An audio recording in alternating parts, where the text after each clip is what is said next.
got one of these Dayton mics with the calibration file, and Right. I'm just horsing around. Oh, fantastic.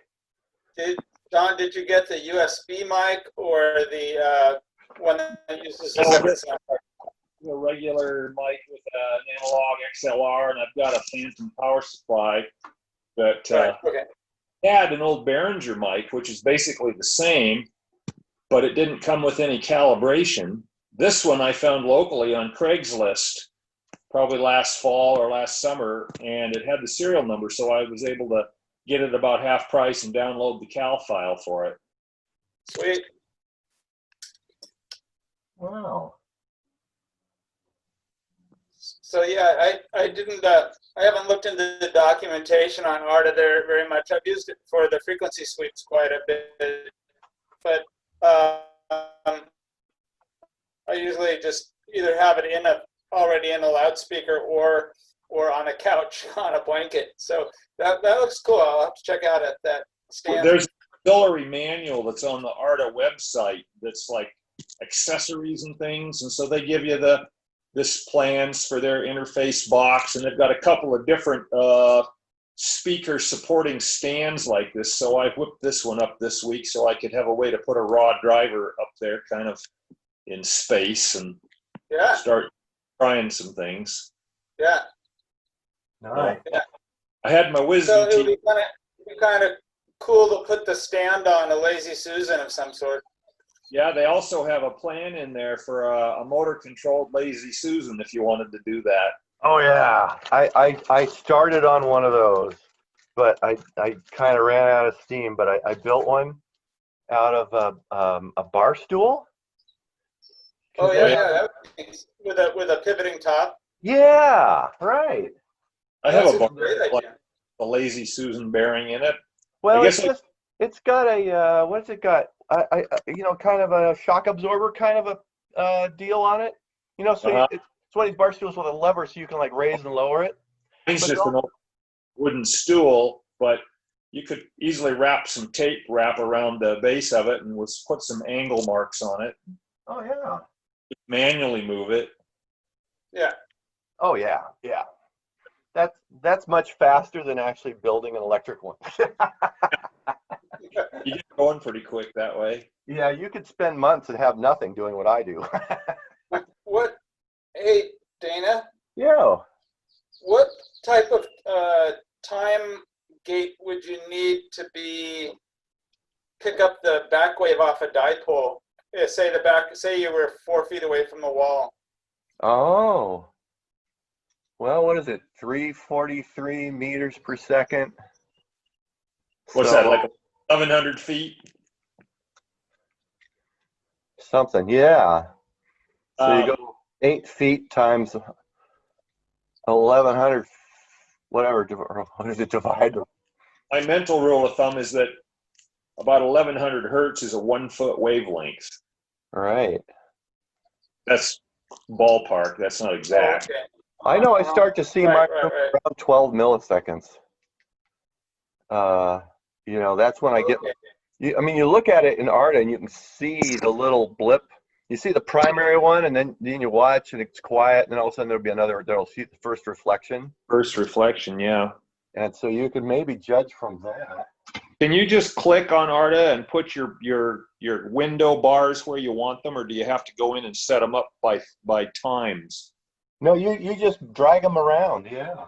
I only was able to get one cursor out there, and I couldn't get a second one, so I could window it quick like that. I guess there is a user manual. I had the same problem. So you use the left mouse button to do the left side, and the right mouse button to do the right side. Oh. Yeah. I just use the right mouse button, and it brings up a setup window. Oh. Graph setup. Maybe there's a mouse setup I have to do too. The left button puts the cursor somewhere. Huh. Yeah, I do it right on the graph. Well, that's what I'm trying to do right now. Oh, maybe when I get this thing going, I'll try it. Oh, here it is. I was on the wrong graph. I had to get on the impulse graph. It wouldn't let me put a second one on the frequency response graph, but it does do it on the impulse graph page. So yeah, that works. Cool. We did something. Okay. See you guys later. All right. That's as much progress as I can stand for a day. I know, too much progress. It gets scary. Okay, let's see if this amplifier is going to blow up or work. Join. But yeah, Ron, you want to go ahead and talk about your Okay. Yeah, so I've always been curious about, at least for a while, trying to figure out what is this streaming business and how is it done and what exactly is it. So I was started experimenting a little bit last week, and I found out that there's something. All right, streaming is when you play a file over your network, over your Ethernet network, and that includes the internet as well. So if you can play a file across your network and into your DAC and out into your system, then in effect you're streaming. And that includes wirelessly or with the network. But it doesn't include USB. That's not streaming. That's a direct connection from your computer to your DAC.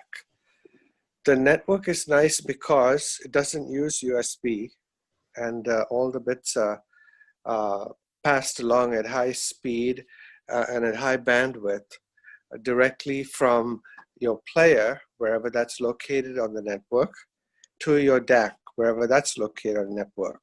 So I thought, how do I do this? How do I get rid of my file server with my sound card, not have that at all, and still be able to play music just using an Ethernet cable from across the network, eventually to the DAC. And to do that, there's a device called a network bridge, which you can buy. They range anywhere from about $150 on very high. DCS makes one for $4,500. But anyway, so I looked into one. I found one that was reasonably priced, and I tried Dana's 151 as well from DigiOne. And the one I got was a Belcanto streaming bridge. And what that has is it connects to your network via Ethernet, and then out the other end of it, the file that's played through it comes out the other end as AES EBU or SPDIF, which can then be connected to your DAC. So I don't know if this is making things much clearer, but let me just start with a simple explanation. I have JRiver, and I've got a bunch of files that I want to play, music files. Those music files either sit on my laptop or they sit on a hard drive somewhere on the network. It's known as a NAS drive. So once I plug this Ethernet bridge into the network, JRiver recognizes it and says, you want me to connect to that? So you connect to that. You say, want me to play my files through that? Yes. And you hit play, and the next thing you know, your files are playing through the network bridge, out of the network bridge into your DAC via SPDIF or AES EBU. So there's no sound card involved, and there's no USB involved. So the files are being sent or streamed across the network through this bridge, which converts them, in a sense, to AES EBU format or SPDIF format, which your DAC can understand. Then, like I said, I like this a lot. I've listened to it and compared it to my sound card system that I've had prior to this, and it's just superb. This way of doing it. It's even cleaner the sound than with the sound card. The other nice thing is that you can stream radio stations from the internet through this method into your system through your DAC. So I can listen to King FM or KNKX Jazz or this French radio station called TSR. JRiver, you simply paste the URL for the radio station into JRiver and hit play, and it plays across your network through the bridge and into your DAC. So anyway, I don't know if that has made a lot of sense, but I can show you a quick picture of what this DAC looks like. Here it is. So rather the network bridge looks like. Here it is. It's made by Belcanto. It's a small little unit, and the back of it, get to the back. But anyway, at the back, you can see that it has a balanced digital output, balanced digital output that goes to my DAC right there, this one. Or you can have SPDIF, this one, going to your DAC. And here's the network cable that's carrying the files that are being streamed to it from JRiver through your computer that's on the network. So where does that gray and gray cable, or the white and gray cable, where does the other end of that attach? Which one? This one? Yeah. This is your Ethernet cable that runs through your house, through your router, through the internet, to the internet. So that's connected to your router? Yes, Okay. exactly. This is a device that's connected to your network through the router. So. Oh, okay. And is it also set up to do that wirelessly, and you just choose? Yes, Ethernet? it is exactly. And Okay. since my laptop is wireless and contains JRiver, and all the files on it are also on that laptop, I can simply play the file through JRiver. JRiver is wirelessly connected to this network right here, because they're all part of the same network. Right. And it streams the file to this unit. This unit's known as a DLNA unit, a DLNA device, something like, I forget the exact acronym, what it stands for, but essentially it's a protocol on the internet. I'll turn this thing around now. Yeah, it's a protocol, it's an internet protocol that allows devices to recognize each other on the Ethernet network so that you can send and receive files to them. Renan, without much effort. Yes, go ahead. does that Belcanto support direct wireless connection also, Wi-Fi, or just the hardwired? It does. It also yes, supports direct Wi-Fi, not through the Ethernet. It has Wi-Fi built into it, so I haven't turned that on, but I can stream directly to it, Wi-Fi to Wi-Fi, without the Ethernet. Or I can use my iPhone with an app that they give you that you can download. It's called Seek, I believe the name of the app is. And with the Seek app, I can play music from the internet and stream it directly to that unit as well. For example, I can play radio stations. I can play Spotify through their Tidal, Qobuz, and it also happens to be a Roon endpoint. So if I happen to be a Roon subscriber and I have a Roon app running on my iPhone, and I look at all my Roon files in the library that Roon supplies, and you hit play on your iPhone, it'll stream that file wirelessly over to that bridge. The bridge will pick it up and it'll send it to your DAC. The nice thing about the bridge is, because it's a separate unit and not built into the DAC, you can replace your DAC with other DACs. In other words, you're free to try different DACs out. You're not bound to the DAC because of the streaming unit. So you can get this device in many forms when it's built into the DAC. Like Lumen, for example, builds it into its own DAC. So when you buy the unit, you're buying the DAC. So price goes up, obviously. So you have network capability in the Lumen unit, but you're paying for the DAC as well. DCS does that as well. Most companies try to build an Ethernet connection into their units nowadays because they're tending to move away from USB because they found that it's much cleaner this way and sounds better. And there's very low jitter involved. And the timing, there aren't any timing errors like there were with USB, which have to be corrected.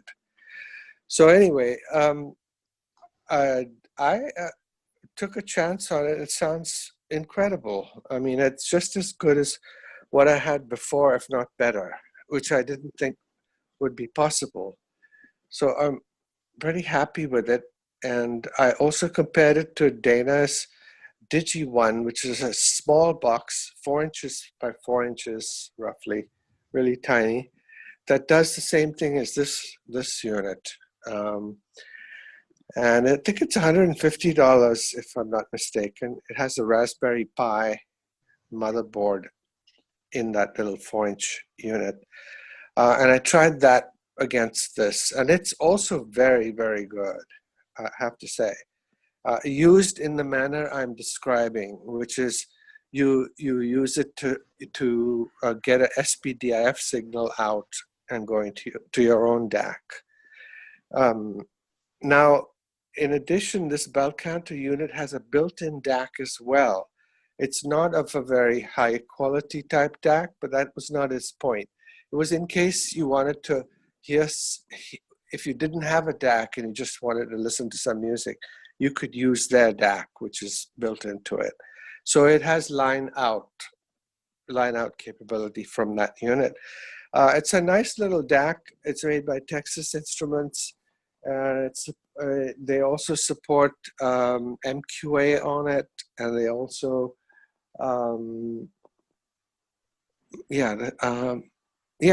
it's 384 kilobits is resolution, in high resolution, if you wanted to play files through that DAC. But I haven't used or tried their DAC. I've been in contact with the owner of Belcanto. John is his name. Boy, he's very, very responsive, back and forth with questions. And it was a slam dunk when he described to me the reasons why they put this thing together. Very nice power supply built into it as well. So it's a well-designed unit. Sounds very good. That's about it.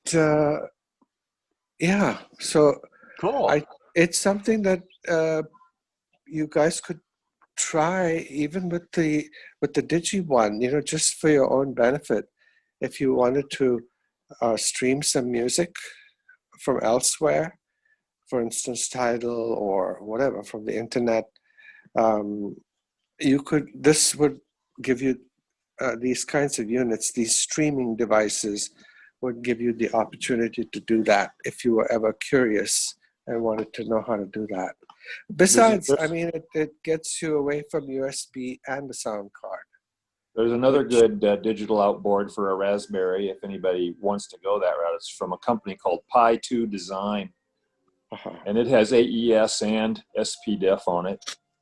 Excellent. And it's about the same price as the Digi1, I think. Yeah. Right. Yeah, I'll show you my latest Digi1 configuration here. I just real quick. I was just going to show you. I was just going to show you quickly in JRiver what it looks like. So. Oh yeah, I was going to do that too. You go for it, Jeff. Renan. Here it shows up in JRiver. You can see it says eStream. It's picked up the name of that streaming unit, and then when you play your music, it's playing through the E stream and into your DAC, which is what you're listening to now.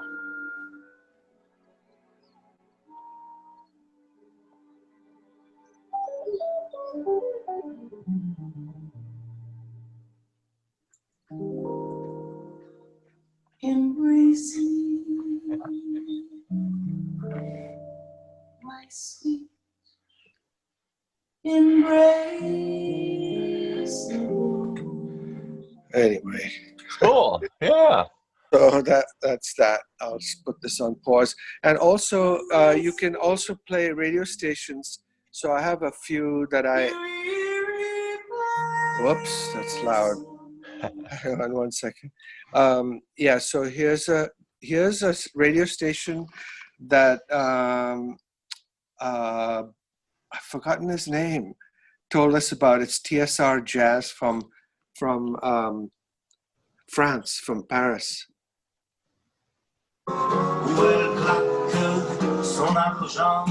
I mean, they play all kinds of jazz, not in French, which is what you're hearing at the moment. Anyway. Cool. All right. That's Yeah. this way. I'll show you the system I have hooked up to my DigiPi this morning. So Okay. each element is something I built, well, sort of, or so the so that's the DigiPi in a little metal case. So it's got the internet connection going into it, and then the digital output. And the digital output is going. Can't really hear. The receiver board and my little 8-bit DAC that I built. Let's see. Oh, there we go. Gotta pay attention. So there's my 8-bit DAC and the FPGA receiver board. And so the FPGA board here with the little display. I don't know if you can read it. Can't hear you at all, Dana. Oh, you can't. I'm muted. Dana, Yeah. Dana, may I suggest that you show them the little black box first? Yeah. Because that's really the heart of it. Right there, that 4-inch by 4-inch box is what the Belcanto does. Yeah. So that's. So back of it, there's a Ethernet connection. You can't see it because of the angle that he's got it at.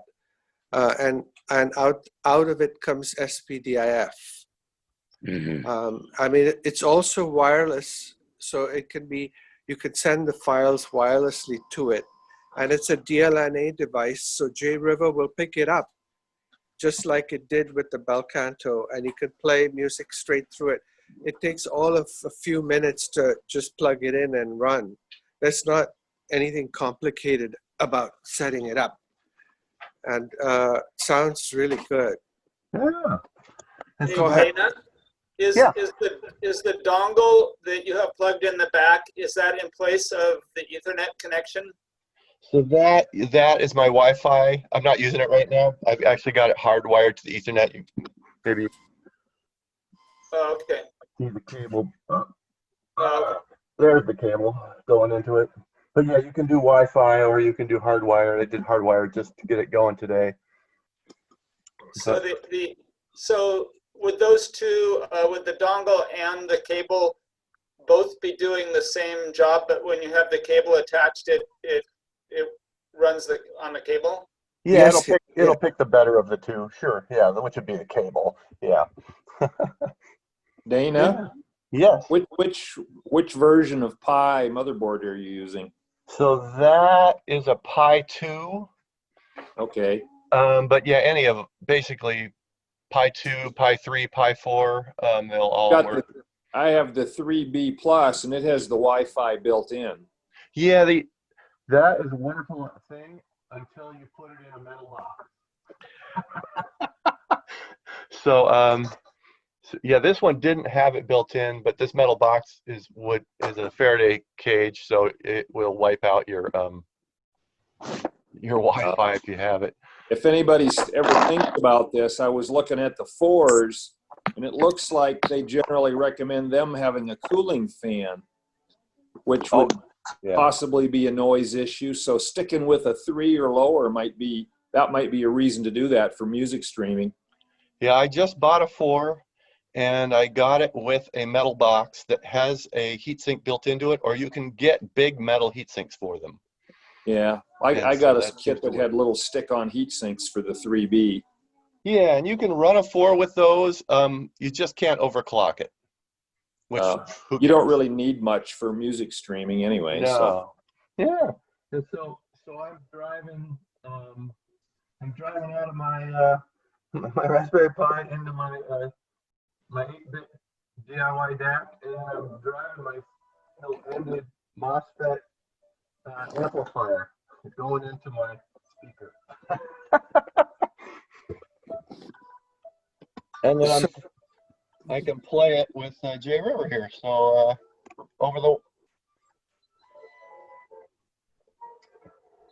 so just like Renan was doing, let's see if I can. Oh, there we go.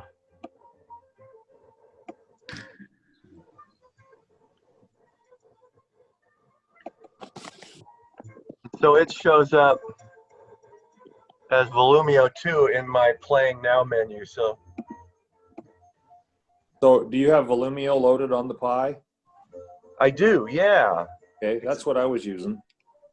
Yeah, and so then that allows it to just show up on your network as a device. I actually have 2 of them in the room right now. I got one that with the analog board on it, and then you also see my TV in the other room. And so somebody, if they didn't have J River, they could use the Volumio app also to Yes. Right, you could just play it directly, just bring and it up. that will link in with radio stations on the web as well. Yes. Yeah, because you can launch. But anyway, so that's what's going on at my house today. Oh, one thing I wanted to mention, Max is not here, but Max listens to all his music with this method that we just described, with a streaming network audio. And what he uses as the device, as the the bridge, so-called bridge, is the Oppo. I believe he has if I'm not mistaken, he has a version of the Oppo that has a built-in DAC, and which all of them do, but it also has Ethernet capability. So if you plug it into your network, it gets picked up as a device on J River, and you can just play the file straight to it without a sound card or USB. And I believe he has, that's how he uses his system at home. I wish he was on today. He would have, described it a little bit better. Which model of the Oppo does he have, and is it the same one as the Club and so forth? I don't know. I don't really think I think much it's the about 05 models, 105 and 205 that have the Ethernet. Oh, And okay. they also made just a dedicated DAC several years ago. I can't remember what they called it. It might have had Ethernet as well. Okay. Well, that's very cool. That's a very nice way to listen to your music as well, and stream stuff from the internet to it. Yeah. You guys think, Dana, do you think this is the technology that's in most televisions now? Yeah, I think so. Yeah, my television's what, gosh, 6, 7, 8 years old, and it's got it in there, so it just shows up. Yeah. I looked up DNLA on another computer here, and it says like Digital Living Network Alliance, something like that. Yeah. Digital Yeah, Living I think. Network Alliance was the protocol that was come up with in 2003. Right. Yeah. So it shows up as a UPnP, Universal Plug and Play device. Okay. Yeah. I see Dana out there. Welcome. Sorry it took so long to notice you. The time just gets away. I don't know what happened. I was excited for this meeting, and then I look up and it's like 12:26. What am I doing? So, Well, I'm going to put it up on YouTube afterwards so you can watch the beginning at your leisure. okay, thanks. Man. So A anybody friend of else? mine over. Oh, I'm sorry. Well, go ahead. Anybody else want to share? Go. A friend of mine here in town the other day sent me a text message, and Bryston makes a streaming box like this now too, that's based on a Raspberry Pi motherboard. Oh, wow. But it doesn't cost like a Raspberry Pi. They probably wrote their own code for it, but Probably. They tend to do that at Bryston. They use motherboard from, not of their own making. yeah, it's called a BPD-Pi Ah, digital player. right. That's all I know about it. Nice. I'll have to look at that. And it's $1,500, so it's, in the competitive ballpark for that kind of stuff. Right. Yeah. Hey, the Village Vanguard is, can you guys hear me? The Village Vanguard is hosting a series of live jazz concerts for $7 a pop tonight, tomorrow, and I think Wow. Monday, if you're interested. Wow. Wow. That's So great. I think Joe Lovano's playing and somebody else. Wow. Nice. Maybe you can use the network bridge and your TV to get high quality audio and video. That would be great. I am making Dana, a I note. can send you the Are these link. That'd are be these great. Thanks. online or? Yeah, online. Yeah. Yeah. So you go to villagevanguard.com to see what's on. Yes, I believe so. I can send the link at least to Dana, and Yeah, or if that's the easiest, then you can disseminate it widely. sure. I'm sure if you Google Village Vanguard Seattle or wherever it is, yeah, you'll find It's it. in New York. Yeah. Oh, New York. That would be better. Yeah. Yeah. Wow. So Hey, Howard, maybe you could talk about what you've been doing with speakers lately. Sure. Yeah, I can talk about that. My surfboard open baffle is what I go to when I want to play with a speaker right now, and the idea is to have a narrower speaker. It's still wider than your kind of common hi-fi 6.5 inch whatever, but it's it's not as big and wide as my open baffle that has the 18-inch woofer. And so this one is not, the way it is right now is not a way that others would want to build it or build something. It's a very, it's got a whole lot of drivers in it, and they're kind of unobtainable drivers, some of them, and that type of thing. But it's the same old problems with open baffle, is coming up with bass that is sufficient. And so the bass I'm working with is actually strong enough. It's a 10-inch Dayton RS-270 with a paper cone instead of the aluminum cone. And I just thinking about, I mean, I've got a separate amplifier on the bass, so it's basically the mid-range is super efficient because the vintage JBL 8-inch that's powering most of the mid-range, along with the Fostex 5-inch, they're both up in the 93 to 96 dB sensitivity range, and an open baffle also way boosts the mid-range because you got another basically equal amount of output coming out of the back into the room. So open baffles have a really hot mid-range and then lose a lot in the bass, and that's the big challenge making open baffle work. But so I've got this Dayton 10-inch in a box at the bottom of the surfboard, and it really works pretty well, except for that I feel like the sonic character of the sound is more like modern audiophile rather than vintage hi-fi, and it works okay. But I'm looking for another woofer for the low end that isn't just huge and can fill in the low end. So I'm kind of working on that right now. And I was thinking, I have some JBL 123As, which is the woofer out of an L100, but they're basically they were kind of a boombox. The L100 was kind of a peak around 70 hertz.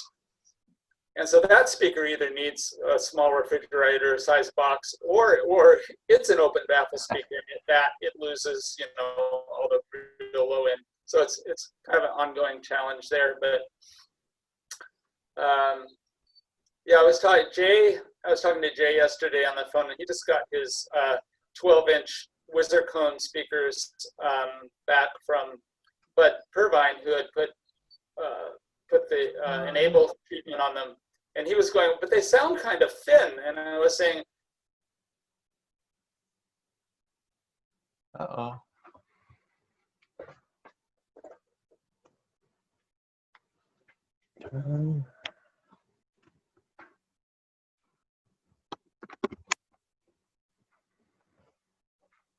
and so I'm gonna bring him some baffles, and I'll make some suggestions. But I think that the open baffles that we built for Renee's Zenith speakers that time will be enough to fill in on Jay's speakers, everything down to say 100 hertz maybe. Yeah. And then his subwoofers can take off below that. So that'll probably work. But yeah, Bud Purvine was telling him just to hang them by strings from the ceiling. But if you do that, yeah, it's gonna make beautiful imaging and stuff, but what's gonna fill in everything, say from 200 hertz to 500 hertz? I think you'd have to have something that would do that if you didn't have any kind of a baffle. I had a similar problem with the surfboard. I didn't have any side wings on it. The 12-inch was within 1.5 inches of the edge of the baffle, and there was no other H-frame or U-frame or anything on it. And it was just very thin sounding in like the lower vocal range for men or women. And then I clamped some boards on the side, and that filled in quite a bit. Oh yeah. So just the general, if anyone wants to play with open baffles, the one thing to remember is if you're not using especially if you're not using DSP, is that your mid-range is going to be really hot and the bass is going to be really absent. And then the whole challenge is to kind of compensate for all that, one way or another. That's basically what happens. Is that so saying that, you could get away with a really inefficient mid-range probably, and not end up having to pad it much. That's one possibility. But the surfboards, I wanted them to work with. I want them to work with that 6-watt SET amplifier that I have. It has a good sound to it, but it won't push a big woofer like my big open baffles. It just sounds mushy on that. And so this one I'm thinking is the SET will do the JBL 8-inch centered mid-range area, and then a separate amp will power the bass. And I didn't mention it at this point, but there's another. I'm also using a 12-inch Bozak for the low mid-range and some bass in it, and along with the JBL. And actually, they overlap a whole ton from say 200 hertz to 600 hertz, something like that. They overlap a whole lot. Because that's where you start dropping off the response if you don't have a big wide baffle. So that's what I've been playing with. And cool. If I get it worked out, I think I'd like to come up with a version that other people could build that uses obtainable drivers, and I kind of started off in that direction a little bit, but I veered into the,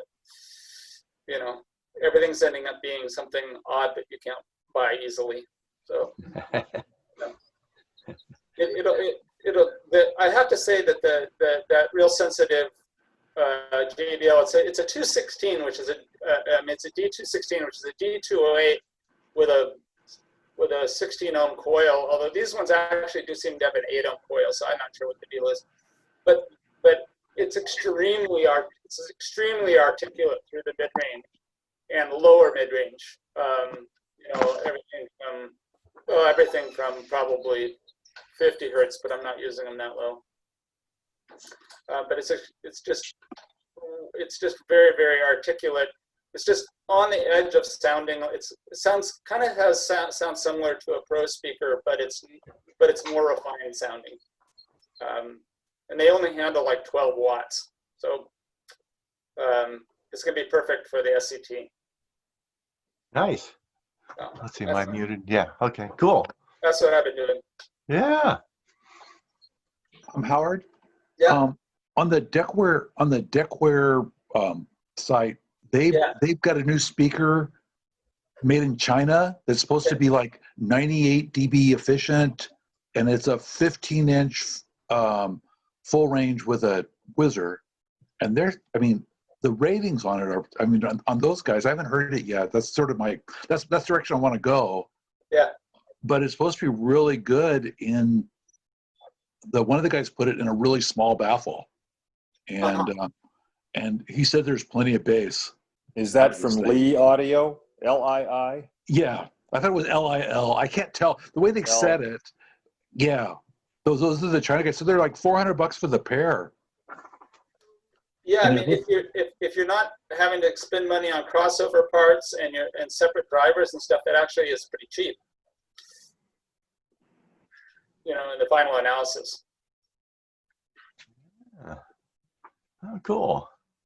Yeah, so it's a 15 with a whizzer cone. Yeah. Wow. Lee, that Chinese company, they make a whole range from 8 inches on up. Well, they actually make some smaller stuff too. They even have a little 6.5. Oh, okay. I've only looked at them just recently and once. Yeah, the 8-inchers, they make a one for like $200 a pair, and then another one for $1,000 a pair. And again, people on the website, on the Deckware site, the people who have built them really like them. So that's sort of the way the whole site now. You know, everybody follows what's going on. So the whole site is now into this open baffle. You know, these but what I like about there is no crossover. Yeah. So they're really efficient and if you can get bass out of them, but I haven't done it yet. Yeah, the one thing I've kind of wondered about with a lot of the open baffle stuff is it seems like people will do it because it's easy to do, easy to like make a square or just whatever, a big open baffle. Right. But you look at the drivers they're using, and I'm not saying that the ones you're recommending are one way or another, but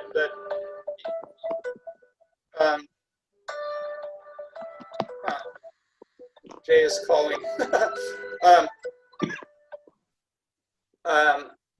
Yeah, I should probably call Jay back. He's probably wondering if he can get on the meeting or something. Oh yeah, let me see if I got. Or he maybe asked. He was going to pick up the baffles from me this weekend, so maybe that's what that's about. But let's see, where was I? Oh yeah, you kind of wonder because all this finesse in box speakers, well done box speakers, all this finesse goes into the selection of drivers, which are really precise and cover their range just right and everything. And then someone will take like some big old driver and stick it in the middle of a board, and you know, I mean, I'm sure it has some really lovely characteristics, but it's got there's certain things that they can't do, you know, or don't do well. So there's some good whizzer cone drivers, but they also have problems with, you know, weird phase problems through the mid-range with the whizzer cone interacting with the other cone, because the whizzer cone has both the, you know, positive waveform coming off the front and a negative one coming off the back, and then it's reflecting off the driver, and I don't know. So you kind of wonder sometimes if, it's like, it's really cool that you can make an open baffle speaker and it sounds really great because it doesn't sound boxy and it interacts with the room in a wonderful way. But I sometimes wonder if people are willing to overlook a lot of things that normally in hi-fi you would scrutinize because they like the trade-off and it's easy to build. So, just so you look on the internet, you look on Pinterest, whatever, you see open baffle speakers, and you kind of wonder, well, in what ways do they sound good, and what ways are they maybe compromised? So Yeah, oh, cool. Hey, thanks for. I was going to show my latest purchase from the great land of China. So this is I bought it from AliExpress. And Did you get it sanitized? Yeah, oh, totally. It's been wiped down. It's been on a ship for like a month. So it's a 190 amp hour, 3.2 volt battery. How's that? What are you going to use that for? Well, of course I have to use it to power a couple of amplifiers, but in reality, I bought, let's see, 4 of them makes 12 volts, so I bought 8 of them, and so I can make plus or minus 12 volts, or I can hook it up to a 24 volt inverter and run a refrigerator for 30 hours. So mostly just kind of for a home backup, but yeah, I've been looking at those, and they're not cheap, but I thought it'd be kind of a fun project. And after 3 months, it finally arrived, or the pack of 8 of them arrived, and so that was kind of neat. So I have yet to hook them up, but Are they rechargeable? yeah. So it's a lithium iron phosphate battery, like you'd find in a Nissan Leaf or some of these other cars, yeah. And yeah, and so you can recharge them. What, I don't know, 4,000 to 8,000 times, something like that. And so they're more economical than a lead acid battery in the long run. So if you put out a meeting report, can you put a link to those batteries in it for us? You bet. Yeah, I'll do that. Yeah, my plan was to, after I kind of try these ones out, is to buy a 100 of the 100 amp hour versions to repower my electric truck. So that's, and I think 100 of those 100 amp hour run about $7,800. I've got an inverter on my table saw. Maybe I could get a bunch of them and run that. Yeah. Oh yeah. Absolutely. And why would you do that, John? Because it has a 3-phase motor. Oh, because okay. It's a variable frequency drive. Wow. You mean, would you do it just because you can, or because? It was because I got the saw and it had a 3-phase motor on it. And it was cheaper than buying a new single-phase motor. Nice. Well, okay, and you have an inverter on it, and you're thinking this would just be another way to run the saw? Well, I run it on a 220 single-phase circuit, and then it generates the 3-phase for the motor. Right.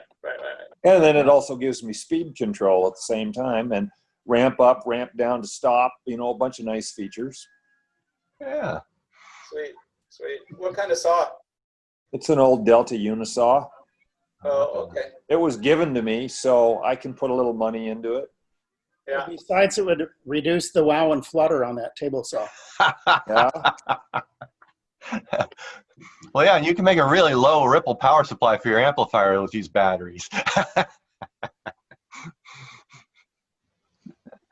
Hey, Gary, how are you doing? Oh, pretty good. Got day after tomorrow is my last day with responsibilities for the school district, but it's all been pretty weird. Have not been doing much audio like the kind that we do. I've been mostly doing audio recording and editing and learning video editing and producing things for church and for school. That's been another new learning curve, but I guess I'm still doing something myself. I have to say, I really enjoyed your Bremerton Symphony all recorded from home piece that you put on YouTube. Oh, thank you. Now, I don't, for those things, I didn't have to record any more than my own audio and video, but it kind of, the people that have been doing that have done they have done a nice job, and it's been fun to see those, but that kind of helped inspire me to get into it myself. So I finally did a virtual video of my own production. That was a woodwind quintet doing the Owl City Fireflies song. So I had to collect the things from them and then create the thing that, looks like a Zoom meeting, except it sounds good. Yeah. I made a link about it on Audio Karma in their music forum, and a couple people responded favorably after watching it. Nice. So Gary, what are you using to do your audio editing and video editing? I'm a Mac-based thing, so I'm using Final Cut Pro for the video. I bought a nice high-end camera too, so that's kind of helped some of the other stuff. And I can either use GarageBand or Logic Pro 10 for the stuff I'm doing. It doesn't make much difference which of those apps I use for Mac, but it's a digital audio workstation. And then some of the new stuff that I had never dealt with before is about the analog to digital converter stuff that is used for capturing audio. And I have the interface that I bought is a single channel thing, so I'm mostly doing things a bit at a time and piecing them together. But that's kind of the next thing, is to get a nicer interface that has multiple channels and that allows stereo recording of individual things. Nice. Especially piano sounds better in 2 channels. Oh yeah. Wow. Oh, cool. Yeah, I was trying to think of, I ordered a sound interface from B&H Photo myself not long ago, but it has not arrived yet, so I can't really say if it's the best thing in the world, but they have a lot of nice stuff out there, some 4-channel stuff. Maybe in a little while, see if I can bring a picture of it up. But there was one that I purchased, and it was neat because it had, 2 mic preamps. It also had line level inputs for the second 2 channels, and it had VU meters on it for all 4 channels, which looked like really the way to go, so you could really have good visibility. Well, there are a lot of these, and it's kind of hard to sort through them. And I kept on finding that the people giving advice keep steering one towards, Apollo is real popular, but these things are built with, they put a lot of energy into something that I don't want to use, and that is a big DSP engine for emulation of classic audio gear, preamps and distortion boxes and things like that, for people who are playing electric guitars and things directly in, and then want to use software to emulate equipment that they wish they had. And the thing is, what I wanted was something that has really good mic preamps and a really good DA converters.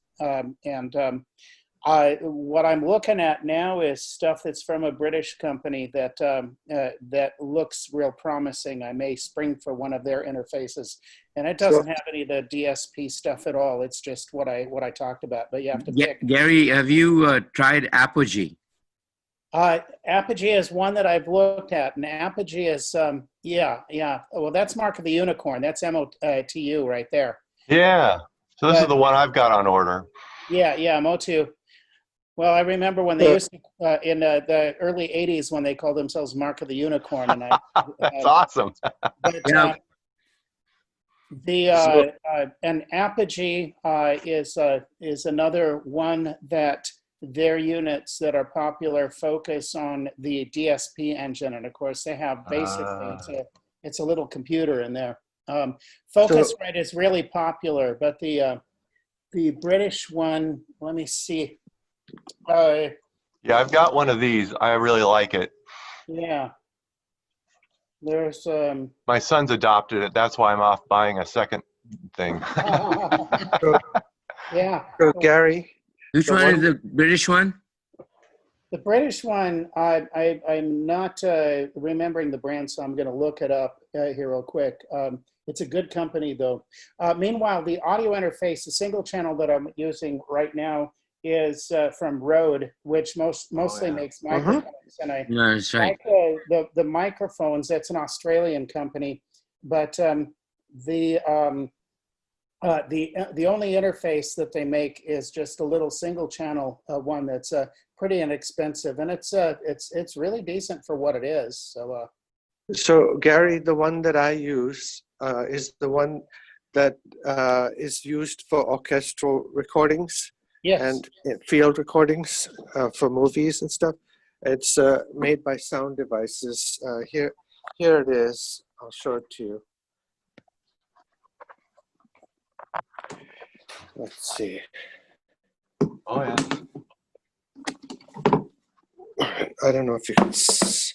Oops. Yeah, we could see that. That's perfect. Okay. Sound Devices can run on batteries as well as power. Uh-huh. 2-channel stereo, 2 mics, and produces a WAV file, writes them out to a flash card in that slot there you see, and can also produce a SPDIF out, SPDIF in. It's fantastic unit. The quality of the A to D and D to A converters is superb. This is what's used in pro recordings for orchestras and stuff. This fellow from Wilson records the Florida Symphony, I think, using this unit. What's it called? Sound Devices, and I it's know that- the 702. 702? Yeah, but if you go to the Sound Devices website, they've got a newer model of it, but I like the old 702 because the price has really come down on it. You can get a 702 like this for, I got a used one for around 800, which might sound very expensive, but on the other hand, new, it's more like $2,800. Yeah, I wasn't looking in the $2,800 price range, to be honest. You But, were not, or you were? I was not looking. Yeah. Well, I mean, you can get a used one. Like I said, I think the prices come down even more. And also, our good friend Dick Mueller, who passed away, Yes. happens to have had one of those. And I don't know if it's still available in his estate sale, but you could make an offer and get it if you wanted to. I don't know if that's still there or not. Renee might know more about that, but I just thought I'd let you know. It's been sold. It's been sold? Okay, fine. Everything has been sold. Yeah. Okay, all right. Yeah. Your device, your sound device it's a field recorder. I mean, it's a digital recorder, right? You can. Yes, it is a digital recorder. It's not just an interface. It's you can actually do a complete field recording with it, right? So do recordings with it. You plug a microphone in and set the levels and hit play, hit record, and it'll record onto a flash card for you. You can then take the flash card, copy the file, the WAV file over to your Final Cut Pro, and do all your editing and whatever you need to do. But it's very, very good quality. Yeah, just dump the file into the dock. Yeah. Yeah. Anyway, I just thought I'd mention that. Thank you. Appreciate it. You could take a look on eBay. They do come up for sale and they are very reasonable prices. Cool. But anyway, whatever. Got it. Appreciate it. Okay. Oh, cool. So, anybody else out there been fiddling with any new toys? Well, I wanted to share one thing about my laptop computer, and I'm not a computer whiz. And I have a fairly new HP Pavilion that has, when the fan gets revved up, it's pretty annoying. And I just, probably all of you know more about computers than I do, but I made, it was getting really annoying, and I went and looked at the programs, and there were two things I removed that made a huge amount of difference, and they were both stuff I think that came prepackaged with it. One was the Priceline Hotel program, and it really wasn't that big of a file. It was, you know, I don't know, 200 and something megabytes or something. But that helped a lot. And then the one that really helped was getting rid of McAfee.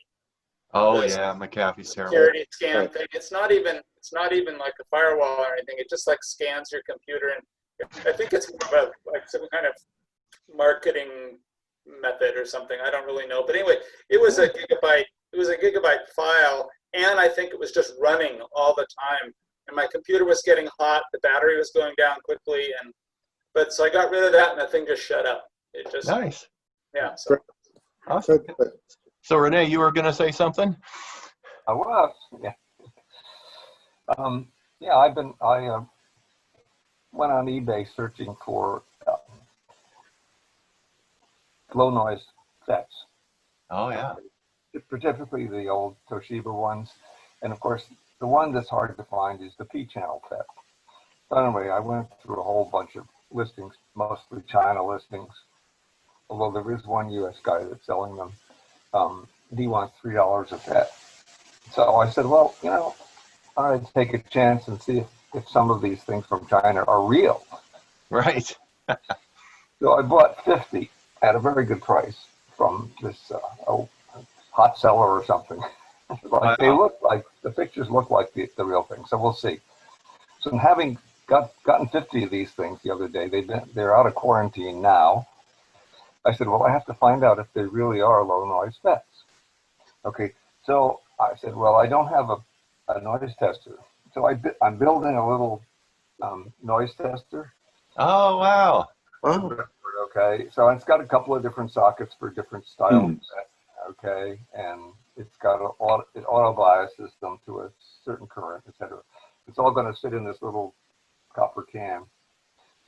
So anyway, so we shall see. It will test N or P types, and so that should be finished later today. I'll see how that works out, and then I'll find out if these P-channel FETs are the real Toshiba P FETs. All right. So yeah, that would be good, because I have lots of the N FET, but not the P complement. So Renee, how do you test for the noise with that device? What does it do? Well, you basically bias them up, and with have to have a nice quiet power supply and good filtering. You bias them up to the current that you want to. Yeah, you can run them on a battery. That's something we need to test. Is I don't know how quiet those batteries are. I know that. Who knows? Yeah. Mary Coe says only certain batteries are any good for this. And then you have to use certain lithium cells. He said. So then you look at the output on a scope, or what do you do? You put it through a gain stage, and then you put it into your analyzer, and you measure the noise over a certain bandwidth. So you got to. Oh, I see. Okay. You want to filter out the very low frequencies because you don't care about stuff below 20 hertz. It's 1 over F noise, and there's a lot more of that. And then you roll off the high end at 20 kilohertz, so you don't measure the the noise beyond the audio band. And then you look at that, look at the noise based on the gain. You have to set the gain through the whole thing because each FET has a different gain. And determine what your reference level is, and then just with no input signal to the gate, you just look what the broadband noise is. Oh, okay.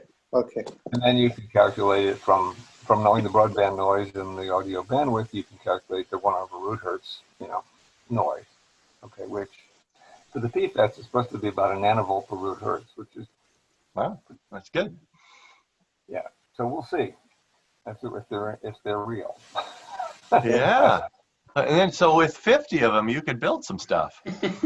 Oh yeah, 50 is good because I've got more than 50 of the ends, so yeah, we could build some stuff.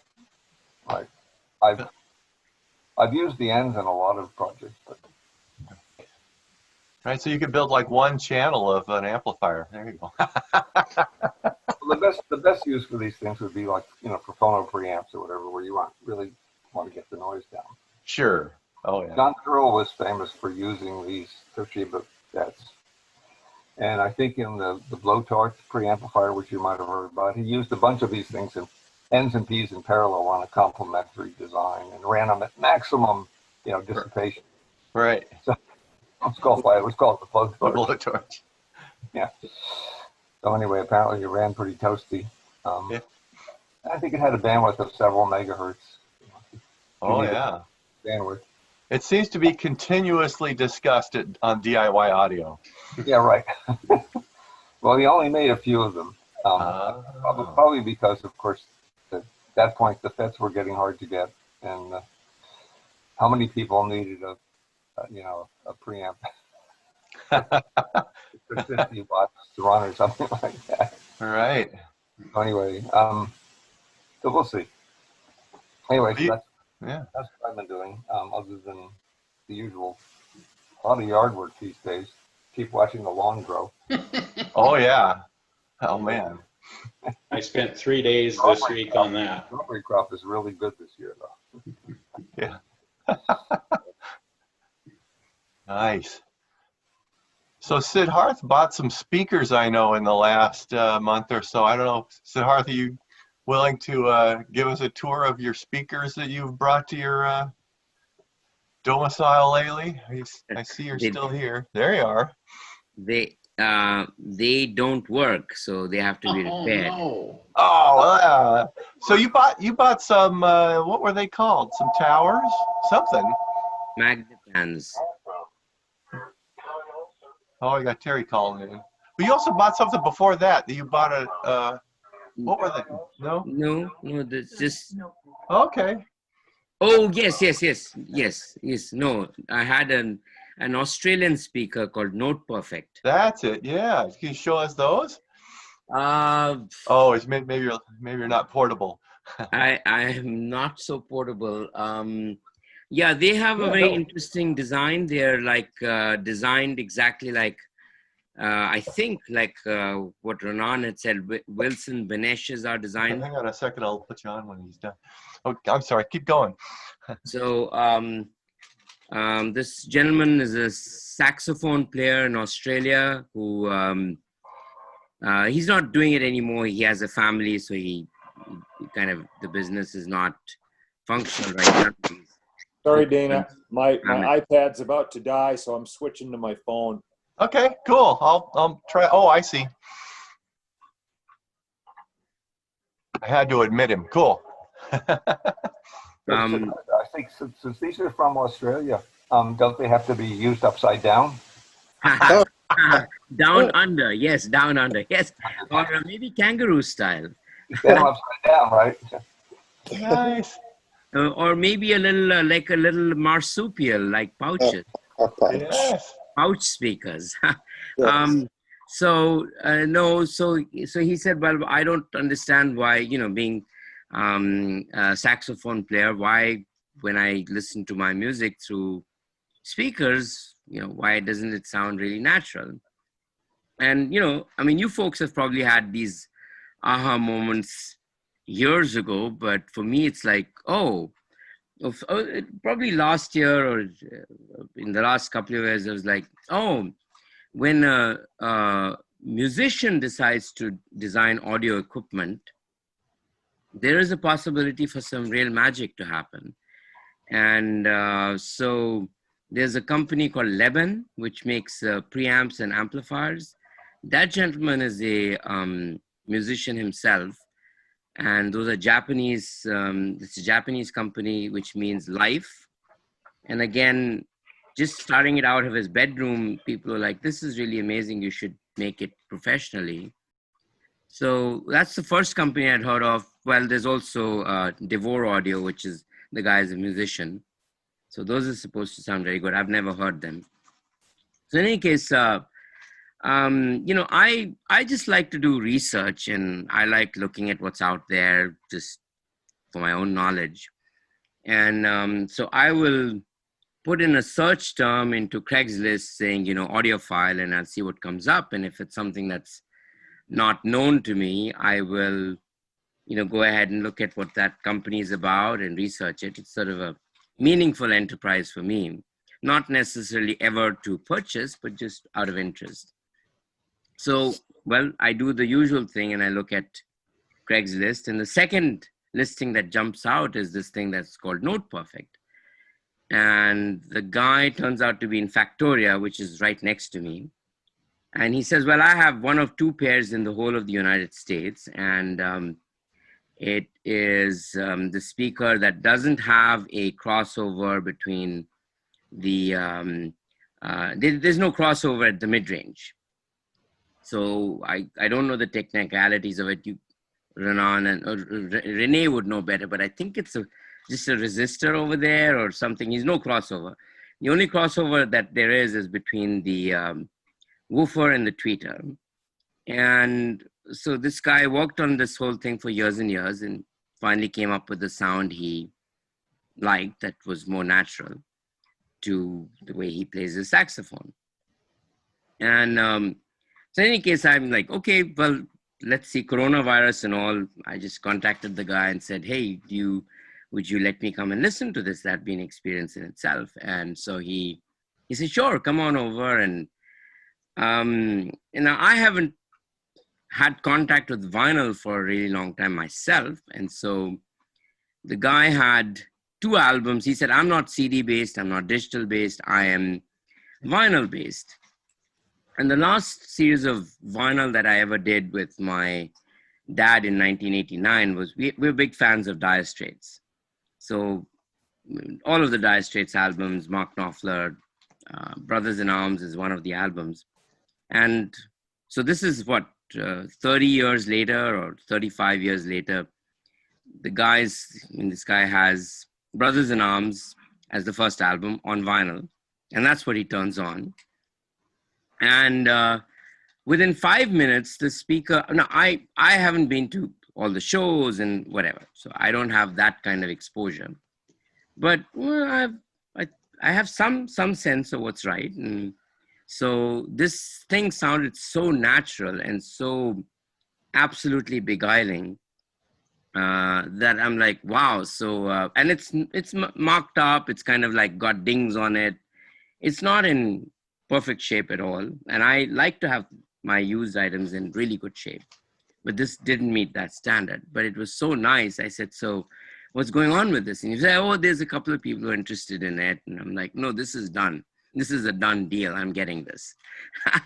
And so, and I wasn't looking for speakers. I wasn't looking for anything. And I've been toying with creating a digital system upstairs in my living room where I can have music in the background, so that there's music ongoingly as part of my life. That used to be part of my old home. So these speakers sort of just happened.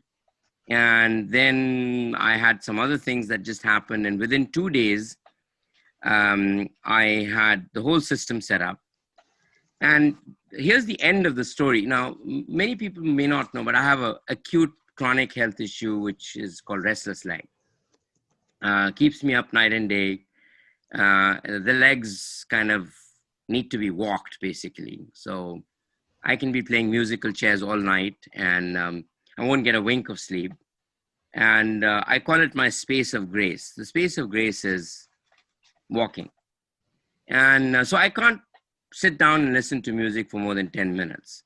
But here's the amazing thing. So this is the end of my story with these speakers. I turn them on at 4:30 in the morning and I sit with the idea that, maybe I'll get about 15 minutes to 20 minutes of sitting. And the side note is restless leg, my restless leg at least, responds to stress. So if there's stress in my environment, I get restless leg. If there's something nice going on, then I don't get restless leg. In fact, my legs are perfectly happy. And so I sit for 15 minutes, I sit for half an hour, I sit for an hour, no restless leg. And, you know, so by the end of the sequence, I mean, the speakers sound so nice to my ears. They're so natural to my ears that I spent, with give or take a little walking and a little massaging, a marathon. I've never done this in my life, 20 hours. I spent 20 hours between 4:30 in the morning one day to 10 p.m. at night the next day. So 20 hours nonstop listening. And to me, that's a testimonial about these speakers, how natural they sounded and how soothing they sounded to my system, that there was no restless leg to speak of. So that's what I've got going at the moment. They're kind of, that whole space is in some disrepair. So Yeah. Okay. Yeah. So, Cool. Siddhartha, what is the frequency response, you know, for the speakers? How low do they go? How high do they go? they're 8-inch woofers, so they go down to about 35 hertz. They need to be close to the like the boundaries of the room. They don't want to be far out in the room. They need to be close to the boundaries to get the bass augmentation. But the mid-range is where the magic is, you know, as they always say, 80%. That's where the magic is. Are the drivers made by his company, or I actually don't. I think they are all in-house. They're all in-house, but I think he went into it all in, I think, and he didn't try to source it. But it's called Audio Note. No, Note Perfect. You will find that they have a website, but it's not active. He perhaps advises people now, but he's not selling any speakers. So, so you know, they do need. I mean, if you're into subs, they could be happy with subs. So it's the 8-inch is the mid-range. 8-inch is the woofer. And then a 6-inch mid-range. I believe that's so, in a tweeter in the front and a tweeter in the back. So it's got a rear firing and a front firing. Okay. Do they have a slanted front baffle? They're like a teal audio, teal or teal audio. Yes. Exactly the slanted baffle for that time alignment. Yeah, I'm looking at a review of a little bit bigger one that uses a 10-inch woofer, but it's probably very similar. Yes. And this review is on hometheaterhifi.com. Yes. But it's way back from 1999. But it's like the woofer is a sub. It's down right by the floor. Yes. And then basically and that crosses over like at 100 hertz. And then the rest of the speaker is a two-way that crosses over at 33.5 kilohertz. Thank you, Howard, for supplying that technicality. That's very nice, and I appreciate it. Yeah. So basically, it looks like it's a really nicely worked out two-way with a built-in sub. That is a really good way of characterizing it, with a built-in sub, or and then frequency. Yeah, I can't tell, but it almost looks like the mid-range. I mean, the mid-woofer looks like it's a big dome from the picture. I can't.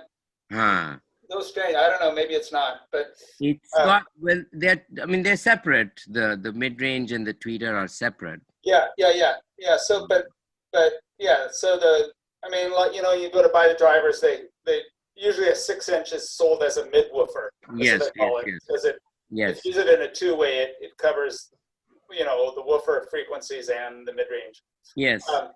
But yeah, they were able to get a driver that went real nicely up to that 3500, which is, you know, pretty far up there. Yeah. I mean, this is a speaker. I thought, wow. I mean, maybe I can start doing a little invitation. I felt like this is something I could actually have Audio Society people come and listen to in 2s and 3s. I haven't felt that way about anything else, but this one, I'm like, okay, I think this could perhaps pass muster. Yeah, cool. Oh, thank you. It's odd that it would have a tweeter on the back if it needs to be up against the wall. No, it's not. It's not up against the wall, but I mean, it's like I've got it about 2.5 to 3 inches away from the wall. Huh. So it's not. But it likes to. I noticed that I had it far out in the room, and or more far out in the room, and that didn't work very well for the bass. I mean, it was decent, but it's kind of got a surprisingly full bass response if it's given the right. Which model did you say you had? Say again? Which model did you say that you have? It's called the, what is it called? Oh, yes, my sleep. My memory of that is... Website, and there's 4 or 5 models. It's the second to the top of the line. Maestro, Symphony? Symphony.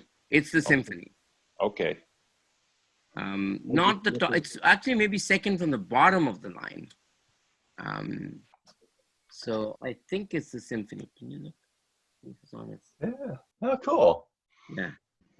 Well, Dana, thank you for asking. It wouldn't even have been on my mind to. I couldn't even remember anything like this is something to talk about. So you're asking. Yeah, well, you know, buying speakers is a rare thing. Yeah. I just have the name. It's the Note Perfect Ovation. Ovation. Ovation. Okay. I see it. There are not too many of these floating around. So there's 2 in the This is one of the 2 in the US. And I think the other person has also Ovation somewhere. Yeah, wow. Oh, fun. Yeah, very fun find. Yeah. Yeah, it was really fun. And I've made it actually more important to me than even the speaker, just as an aside. I have become friends with that gentleman. He works in the tech industry, and we're just, you know, he's kind of on the learning curve of audiophilia like I am. So we've forged a friendship, and to me, that's more important than the material object, basically. Yeah. Oh, neat. Yeah, excellent. Wow. So I got a note from Dave. He was willing to point his camera at some open baffle. See if I can do that here. Yeah, that'd be cool. There. Yeah. You see that? Yeah. So this is Terry Olson's open baffle project. You might have heard it a few years ago. I brought it down to Renan's once. Right. He had it bi-amped, and he wants me to make a crossover to the 18-inch H-frame sub down there. And first, the only thing I've had a chance to work on this week was the coax on the top unit here it's an 8-inch mid-woofer and a high-frequency compression driver coaxially mounted. And it had previously been installed on a 2-foot by 2-foot open baffle, and he wanted that to be more freestanding or supported on its own. So, oh, cool. So you can kind of see it's got a little bit better. That's all I've been able to do on it this week so far. Was I cut 2 inches off each side and added to the back for some stiffness. And then I also added an 8-inch piece across the bottom for a footing on there. And so now I can work on my measurements as I get time. Somebody mentioned yard work this last week, and by golly, that's what I spent most of my week on. I spent about three full days of yard work. So, Dave, who makes the driver, the coaxial driver? It's a Radian. Radian. Okay. It's a 5208C model. Okay. And the 18-inch, I forget what model that is. It's a different breed. Okay. Cool. Yeah, 5208C is the Radian model. Okay. I had worked up a series crossover for it a few years ago for Terry, and it sounded pretty good, and now he wants me to implement the 18-inch H-frame sub in there. He wants to be able to bi-amp it still, but also a passive crossover for it. So I got to get the microphone out and see how things will work out. So that's my current work in progress. Right. Nice. Yeah. It looks like a very expensive driver, actually. It's if you go to the Radian website, it's with the compression driver and everything, it's $916. Wow. Yeah. Yikes. Wow. So I guess it's a pro driver, huh? Oh yeah. Well, yeah, it's fairly. Yeah, you can see it's got separate terminals, nice spring terminals on the woofer part, and separate terminals on the compression driver. It's pretty well made, and it actually sounded pretty nice with the crossover that came in there. I think they sell their own crossover design, which crosses over about 1800 hertz. The one I put together was about 2100, so it's probably pretty close to the stock, except mine was series and not a parallel like they had. Yeah. But it worked out. It works out pretty well. I'm going to see what I can do. Add a little. There's some big inductors and capacitors to get down to the 18-incher. Hey Dave, if it was behind a curtain and you had never seen it before, would you know it was a horn? Well, it's not. It's just a compression driver. It's buried underneath the dust cap. It's not really a horn. It's just a compression driver in there. Oh, okay. So it's just the diaphragm, and then it. Yeah. How close to the dust cap is the diaphragm, do you think? I can't really see behind it. It's kind of acoustically transparent, but you can't see through it. Oh, It's kind of a light black fabric of some sort. I can't really see through it. Wow. I think if you go to the website, the compression driver does have a horn flare to it. If you go to the website, they have some cross-section views or maybe a video showing the cross-section of it. You can probably see it closer, but yeah, it's probably a horn flare to it. Right. Look, kind of, yeah, okay. Right, but I mean, when you listen to it, can you does it, if you listen to it without any pre-knowledge, would you think it would have, would you be able to recognize that it was something other than a hi-fi tweeter? You know, does it sound strident or especially bright or especially beamy or? Probably not necessarily the. Yeah. Let me see if I can bring up the.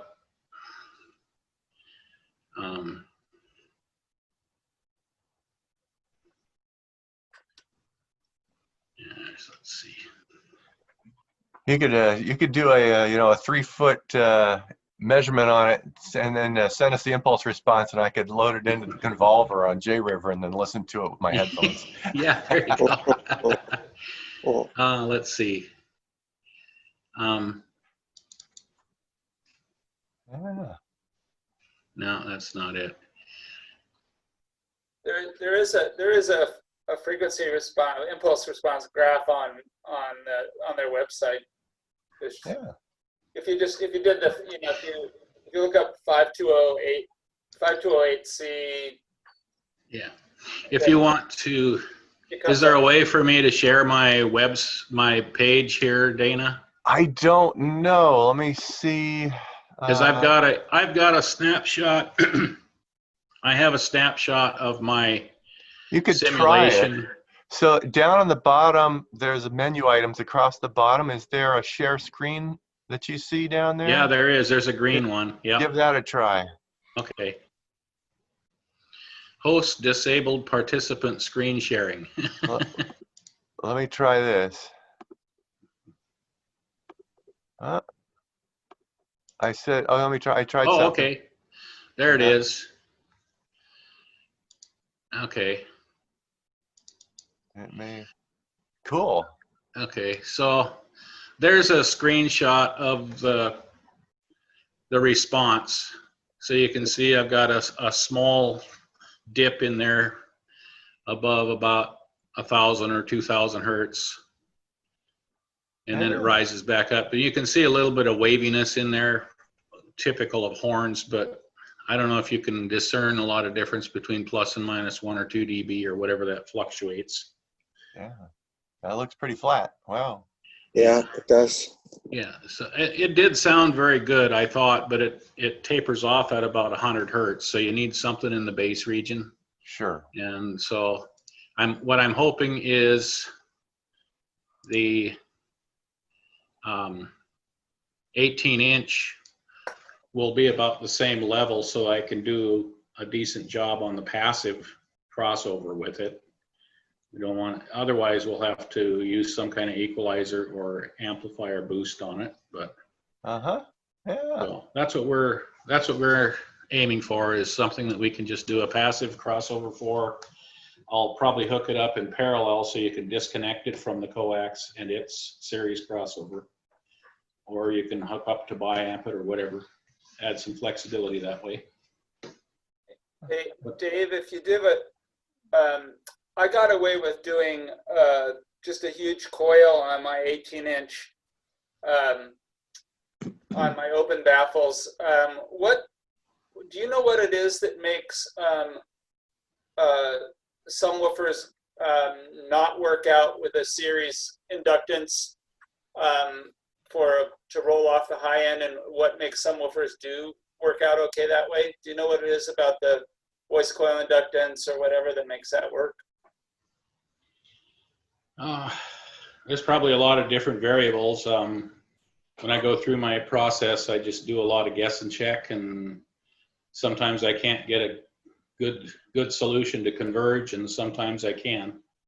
Sometimes it takes more components than just a single inductor. Yeah. Sometimes you have to go 2 or 3 second or third order, or add some other things in it. And sometimes the phase doesn't line up right, and that causes a problem. So I guess it all depends. Right. As yeah. Because I was just reading really recently about the 12-inch that came out of the Century 100. And the guy was saying, well, you really can't just put a series inductance in it, and because I think he was saying because the voice coil inductance on that driver itself is fairly low, and so somehow the interaction doesn't work out. And then I noticed on my 12-inch Bozak, which is probably not all that different from the JBL, it's kind of a higher Q, and yeah. Well, at any rate, it was sensitive to certain combinations. That got the frequency response got really strange if you use certain combinations of coils. So coils and caps. Anyway, so yeah. I just thought I'd pick your brain on that one. I think a lot of times it just depends on the acoustic phase of the driver relative to the other drivers. Okay.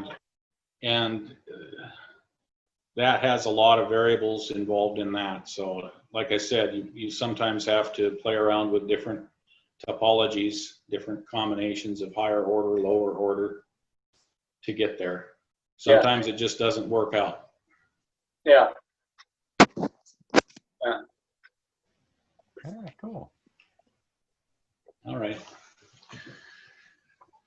I see we got Michael. That's about all I have on that one for now. Yeah, thank you. That's awesome. I see we got Michael connected. I don't know if he has a microphone or not, but if he wants to say hi, it'd be awesome. So how do I do? Can I undo this screen sharing then, or? There's usually a box you click on, or there's an X on the red outline deal that will undo it. Okay. Maybe. Oh, here it is. It says you are screen sharing. Stop share. There it is. Okay, there we go. It's tricky, I know. Well, it was in a different place than I saw it before, so. Right. Okay, cool. There you go. Awesome.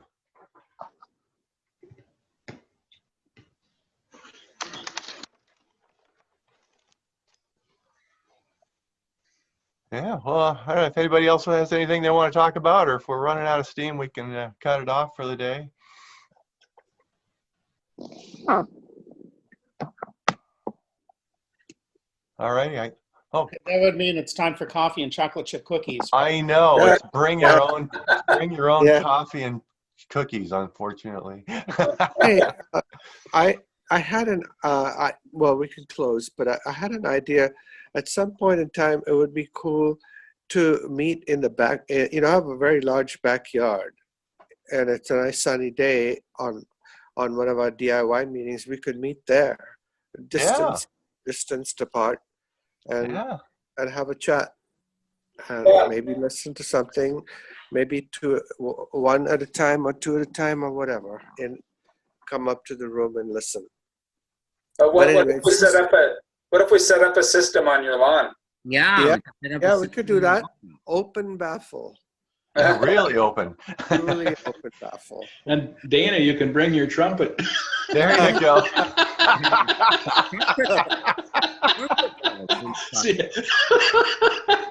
We could have awesome. A quintet play. Yeah. It's just a thought. We'll think about it some more and see what we can figure out. Well, that'd be lovely. That'd be lovely.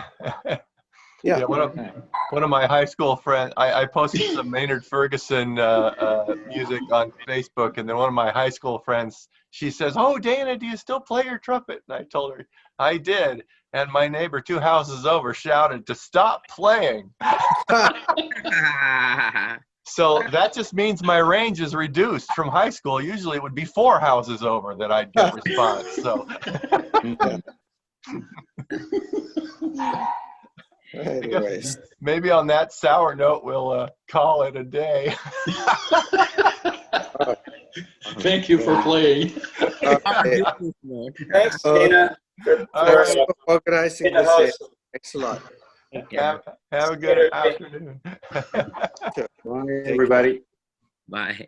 Bye. Bye-bye.